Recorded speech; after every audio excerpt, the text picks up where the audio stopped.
Hello guys, welcome back to my YouTube channel. It's your girl Warri, no the carry last TV. So guys, in today's video I will be leaving for you guys how I will be watching it together with you guys. But before then, if you know you haven't subscribed to my YouTube channel, subscribe, like, turn on the notification bell. Okay guys, see you guys on my next video. Bye bye. We didn't have any in the southwest, neither did we have any in the southeast.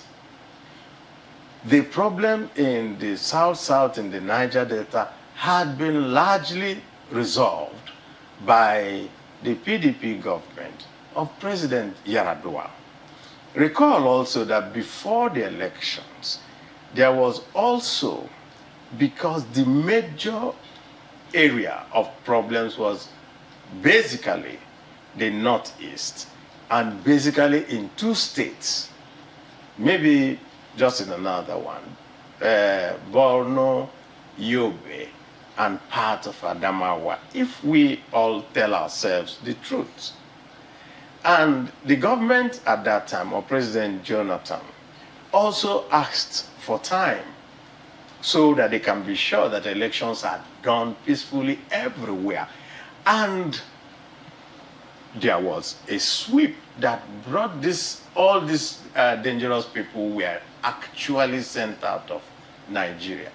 The point really, like I told you, is that when people develop selective amnesia in this government, that is their issue, not ours. At the point at which we handed over in 2015, most parts of Borno State had been cleared and people had been told to move back.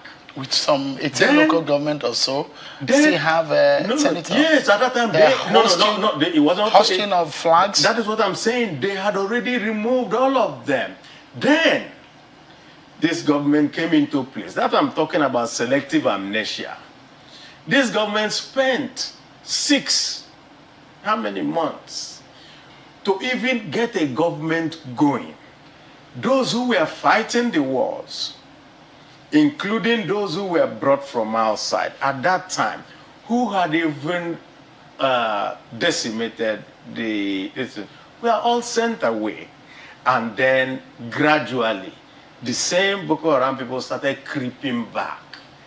And I said that from that time, that was when we now started getting people coming into this country. And these same apologies of our government making excuses for them. Understand that at that time when we queried, and that's why I like the fact that there's always the facts. There's always the intent, doesn't lie. At that time, I remember in 2016 and 2017, when we queried, I said, who are all these people who are not speaking Nigerian languages, who are coming in carrying this thing? What happened?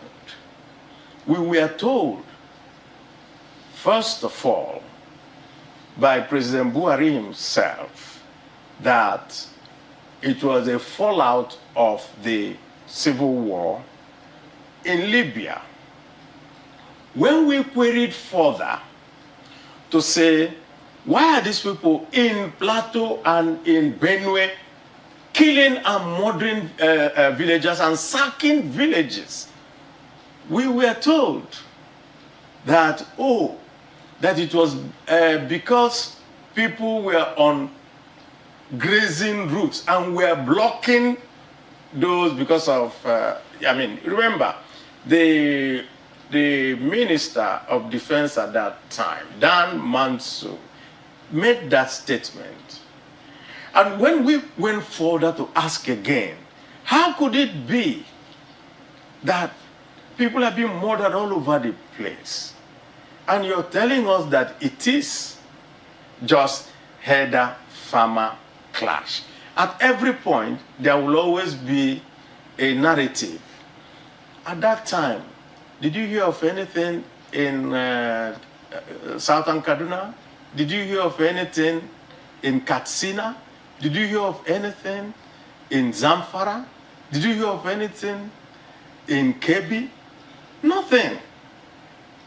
A safe country was handed over to APC. And in the past 6 years of APC, all this safe country has now turned into a killing field for Nigerians everywhere. We can argue endlessly about it, but the facts cannot be controverted. What do you see as a possible solution?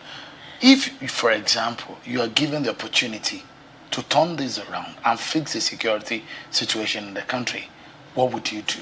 The first thing is that I get those who know what to do the work.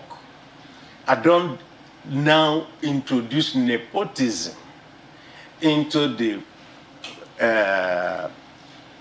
the security architecture. Understand this, Sheung.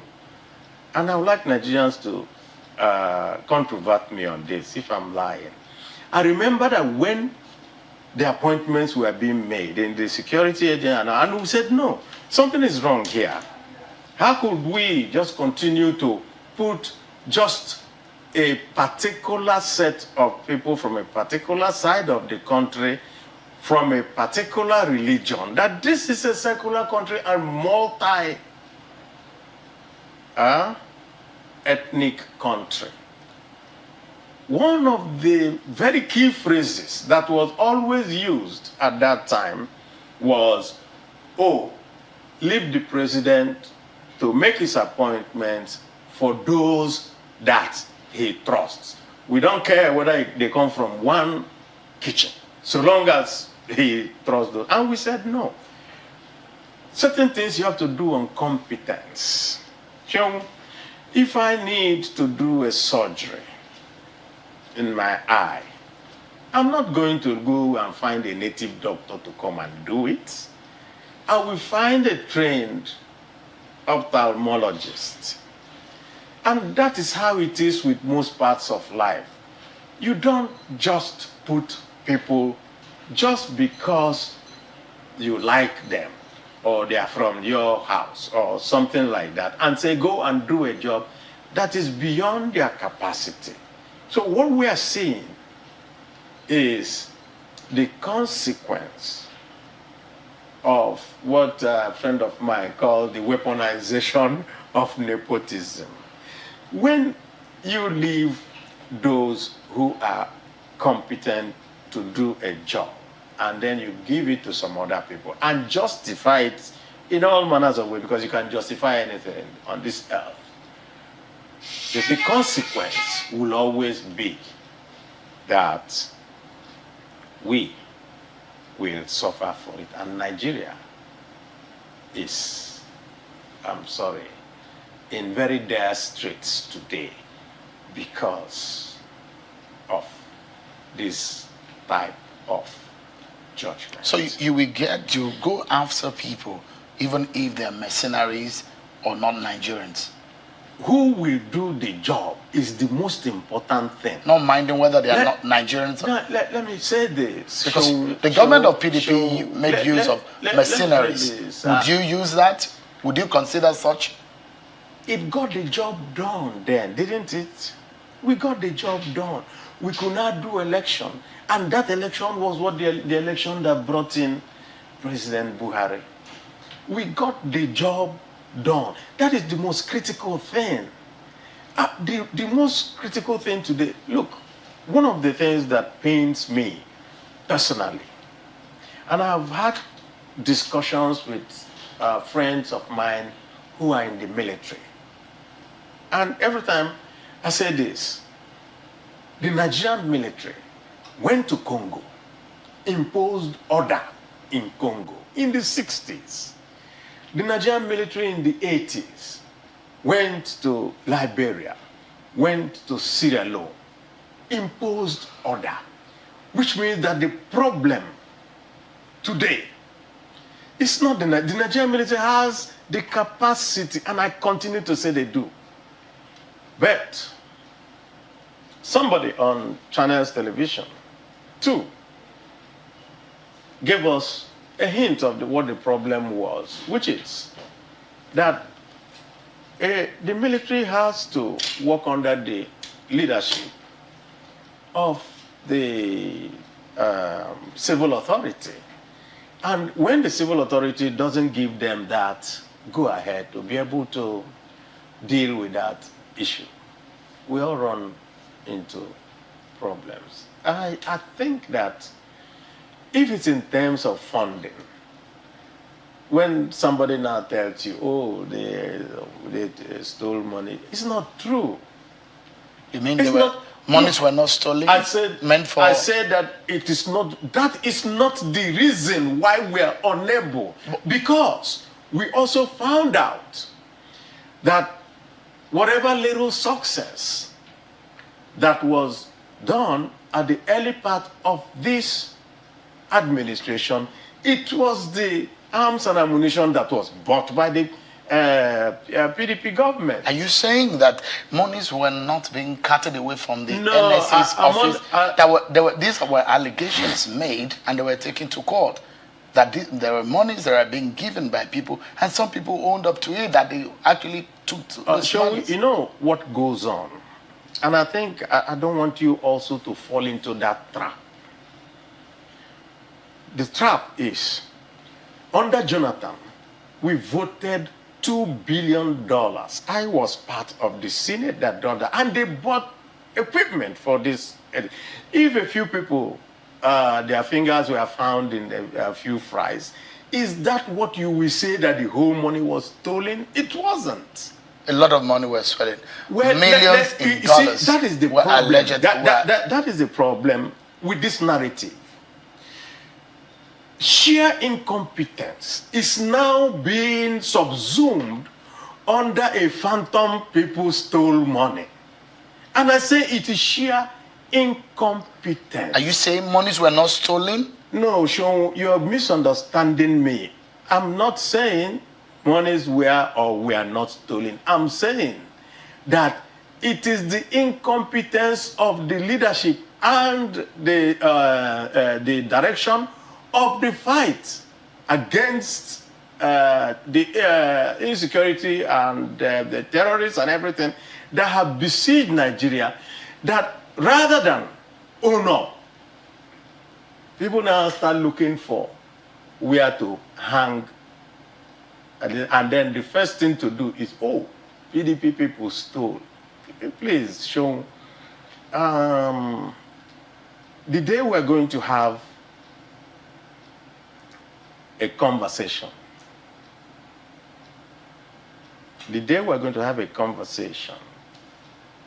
on the amount stolen in this government, I'm sure Nigerians will be, they will shudder. You have evidence that monies are being stolen in this government?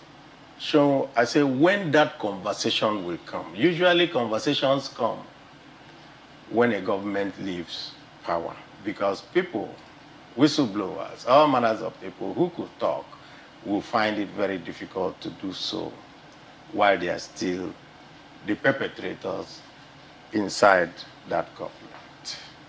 So I don't want us to cover the failings of those who have the critical responsibility of our security on saying PDP did what. Let's put it this way. Show 6 years.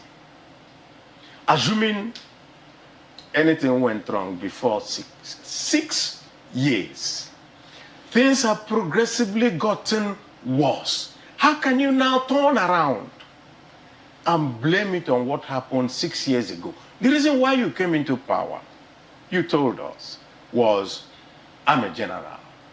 I have the wherewithal. I know the way to tackle this problem. And Nigerians say, fine, this is our biggest problem. Let's give you that opportunity. And since that opportunity had been given till today, what have we had? It has been one excuse after another. But I think there was a famous United States president, I think Harry Truman, who says, the buck stops on my table. We now have a president that every effort is made to say that the buck doesn't stop on his table. And we say no. The reason why you are elected with your government and given the full reins of power is that everybody expected improvement. We didn't expect that it will get worse. Let me take you to the southeast, where you're representing your people from Abia State. And there is also a share of some of these elements of insecurity. But let me ask first and foremost, are you a supporter of Ipob? I'm a supporter of the cries of our people against injustice. Against injustice. Last, I think it was on Friday, so I was chairman of a book launch, Children of Biafra. It was a book, or it's a book, about the Biafran war, seen through the eyes of a child. So several people wrote their childhood experiences. Very, very poignant book that everybody needs to read. Because children don't cause wars. It's us elites going around trying to and in my statement, because I was chairman of that book launch, I said that a short while ago, former Vice President Atiku Abubakar made a statement, whether jokingly or not, and that statement was that the actions and the policies of this government, present government, is turning everybody into Biafra. So, and I just looked at that statement, and what did he mean by that statement?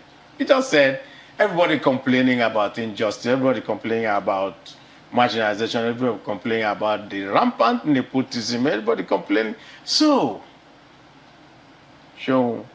I stand with my people. Even if it is Ipob. You said you stand against injustice. Against injustice. But even if it's Ipob or anything. There are several groups. So one of the biggest, I'd say, problems that the media also has is that they tag everything Ipob. In the Southeast, you won't believe it, that there are more than 30 different separatist organizations. Ipob, Masob, there are so many. Which of them? And each one of them comes back to the same thing. But I have also said to myself,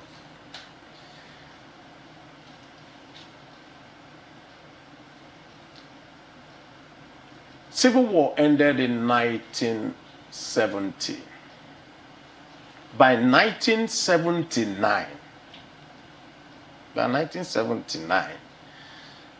somebody from that enclave, from the same place, from the Southeast, Dr. Alese Kweme of blessed memory, was a vice president of this country, which showed that there were people who were able to manage the diversity of Nigeria. Why you're having separatist agitations everywhere today in the West, in the South, and all that, is that some people are unable to manage our diversity. That is just the fact. I mean, Senator, yes, you've not told us whether or not you psychologically or physically or intuitively support Ipob. Why do you want to know whether I support Ipob? Okay. I want to know. I want to know whether you ideologically also. It looks to you. No. I'm asking because you've not answered it. That's why I'm bringing it back again. Let me also say this. So it looks to me like you want to put everybody in one bracket. This one is an Ipob ban. No, this one is a Masonia. No, I'm just asking the question, Senator. No, that's what you're doing. No, I'm just asking the question. If you do, maybe ideologically you support. I have asked you, I have said, there is nobody from the Southeast that I know who does not feel that the way that people from the Southeast are treated today. That's why I brought back what happened immediately after the Civil War. Treated today. Do not feel that there is something fundamentally wrong, which should be resolved. And unless it's resolved, you will always have this. When we get to that issue, do you regret standing surety for Nnamdi Kanu? Not at all. I've even said in another interview, I think it was on TV, said that if the circumstances are the same thing today, I will still stand surety. Because, Sean, what was the problem? What exactly was the problem? You feel that you're being unfairly treated. And at every point that you try to make and say, why don't we talk about it? You're being blocked at all points. And then, of course, if you're a youth, you erupt. That's what normally happens. What happens is that you come in and do this dialogue with people. President Yaradua, at the point at which the Niger Delta was burning, the oil pipelines were being broken, and oil production had fallen to an all-time low. Didn't go in with guns, didn't go in to say, let us kill everybody, let us jail everybody. He opted to say, come and tell us what the problem was. And that largely resolved the issue up to today. So why is it that the government of APC today has an aversion to dialogue? Why? What is it that makes any time that the Southeast is mentioned, hackles are raised? What is it about this particular government? And that's why I went back to say there had been other governments, including Fulani governments. So what is it about something? So let me ask you, Senator, because people generally speak about the Igbos being marginalized, but that is a very general term to describe the agitation on the minds of those who say Igbos are being marginalized. What is this marginalization in specific term? I ask another question, Sean. If you say, sit down and write out what it means. Sit down and write out what this marginalization. Of course, if I write, you will see it from an elitist point of view. Okay, so they didn't give you A or B or C, and say, why not? No, that's not the thing. There is a general lack of empathy about the sufferings of people. There is a general, I would say, closure of the space for business and every other way that people see when they live in a country. At the point at which, even as at today, there are more police checkpoints in the Southeast than in the Northeast, where the problems are, than in the Northwest. You will never believe it. You go from one city to the other, from Onitsha to Warri, several, you will see up to 10, 20 checkpoints. Why? Why are our people being subjected to the fact that children growing up at school age, one will have to score 300, another one will score 2 in order to be able to go to the same school. Why? Why would the local importer who needs to bring his goods and able to raise his money and do his business, all the ports in the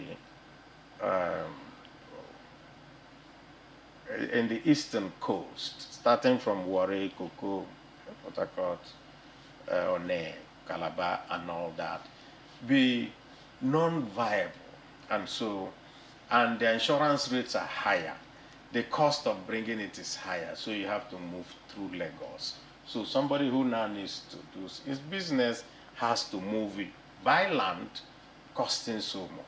Why is it shown that there is a master plan for railways and efforts and monies are borrowed to do standard gauge lines on the western corridor, and then you're told that on the eastern corridor, which starts from Port Harcourt and goes all the way to Maiduguri, because it goes through the heartland of the south, it shall say, oh no, what we are just going to do is to rehabilitate the old one, forgetting that in the same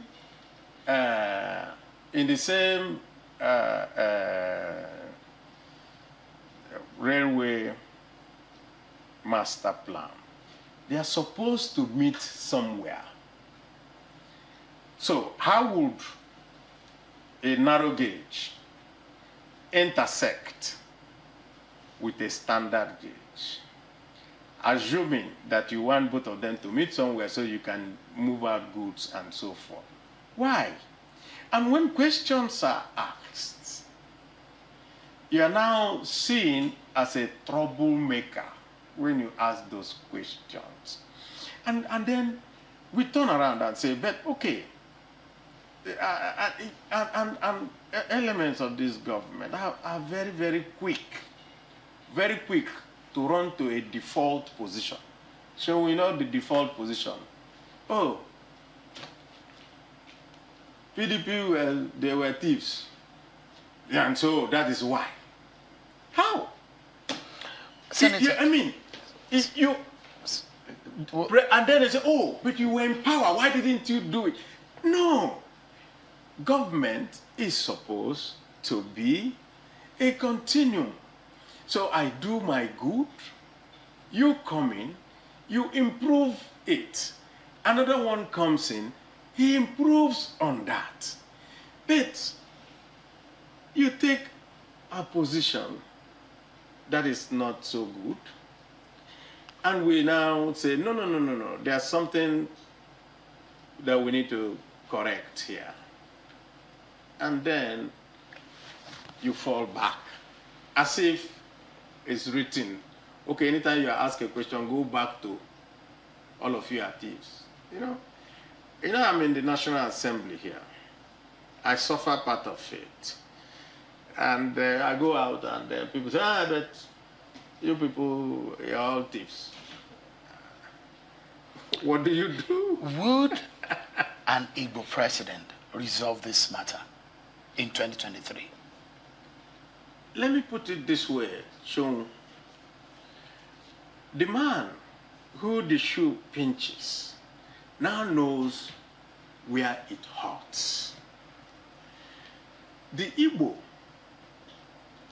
are the people in Nigeria who make the conscious effort of leaving their homeland to settle anywhere else without hurting their hosts. At any point where they go to stay with their hosts, you have never heard that they kill and maim and burn and all that. So they know how to aggregate everybody's feelings, their customs, their laws, their mores, their everything. And so because of that, we feel that the Igbo will understand you, will even have the time for you. Today, we don't feel that this government has the time for anybody. I'm no longer talking Igbo now. I'm talking about the whole of Nigeria. They only talk to themselves and only listen to themselves. So if an Igbo man becomes a president in 2023, you don't think that will resolve the matter? You will see a tremendous change, starting with the fact that he will be able, or she will be able, to manage our diversity better. So invariably, there needs to be an Igbo president in 2023. You're putting words in my mouth. I mean, I'm just asking. Invariably. No, I'm just asking. Do you belong think to, that an Igbo presidency is right in 2023? Is right in 2023, number one. But number two, we think that the party called APC is not set up to manage Nigeria properly. And so it has to be our own party that has been able to carry everybody along. And those of us Igbos within our party, knowing that you have to play politics, you have to talk to people, you have to be able to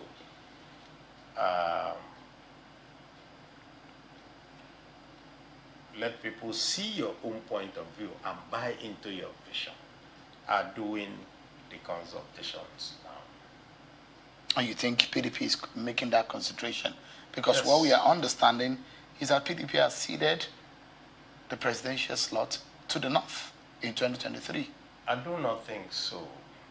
I've been part of all the negotiations and the talks going, and I have never seen where there was any such ceding. Should I that don't happen? think so. Should that happen? How would that sit with you? If my party will make a decision,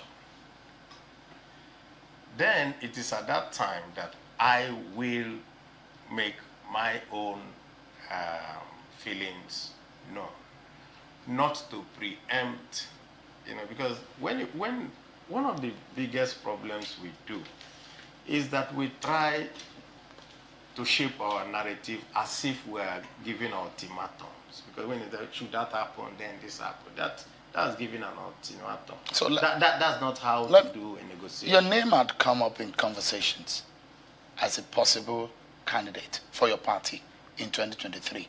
Should that lot fall on you? What would you do? I would, if it falls on me.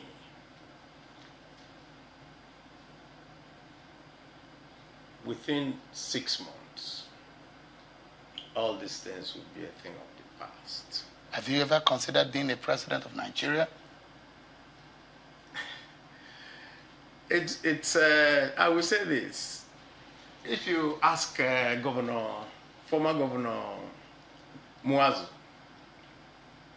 of Bauchi State, we had a conversation of this nature in the year 2000, and he asked me one question, he said, wouldn't you like to be president of Nigeria? And I said, of course, who would not like to head this beautiful country?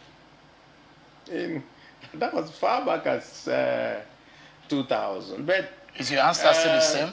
Let's put it this way. Cheung, my good friend and brother, Peter Obi, said something when this type of questions came out, and says, if you have a vehicle with a knocked engine, who would you look for? Will you look for a very good driver for a vehicle without that the engine will not move, what you should do first is to go look for a mechanic. Is that not so? A good mechanic to make sure that the engine can run. I think we are at the point today in Nigeria where we need that type of mechanic. And it could have been Could be. I'm sure Nigerians will be able to make up their mind who it can be. Well, do you think you are the kind of mechanic in quotes that Nigeria needs? Why not? The people who are there today, sure, I don't think that they are much better than me. Do you think they are? You think you can do a better job? I think I can do a more fantastic job than what I'm seeing. Do you support the sit-at-home order? I think the sit-at-home order was eventually renounced, I think, because we also heard that the Ipob said no more, let the sit-at-home be only when their leader comes to court. But we find that subsequent to that time, after that time, that people still sit. Generally, there's a form of compliance. It should worry the government if a non-state actor is complied with in this manner. It takes us back to what I said at the beginning, that there is need to sit and talk with these people, not to at all times demonize and try to wave them off of people you can crush by kinetic means. Because the point is this: if you are a discerning person, you should ask yourself, why? Why do people steal despite all the assurances, despite the fact that they are losing, are willing to make that sacrifice? In other words, you can crush people physically, but you cannot crush an idea. And so you need to be able to engage so that that idea is what the discussion is all about. Would you be willing to midwife if such a window opens? I know, as a matter of fact, that efforts have been made by well-meaning Nigerians to this government for such discussions to happen, but it has always been rebuffed. This government needs to dialogue with everybody. I'm not just talking about the Ipob people. Like I told you, there are so many organizations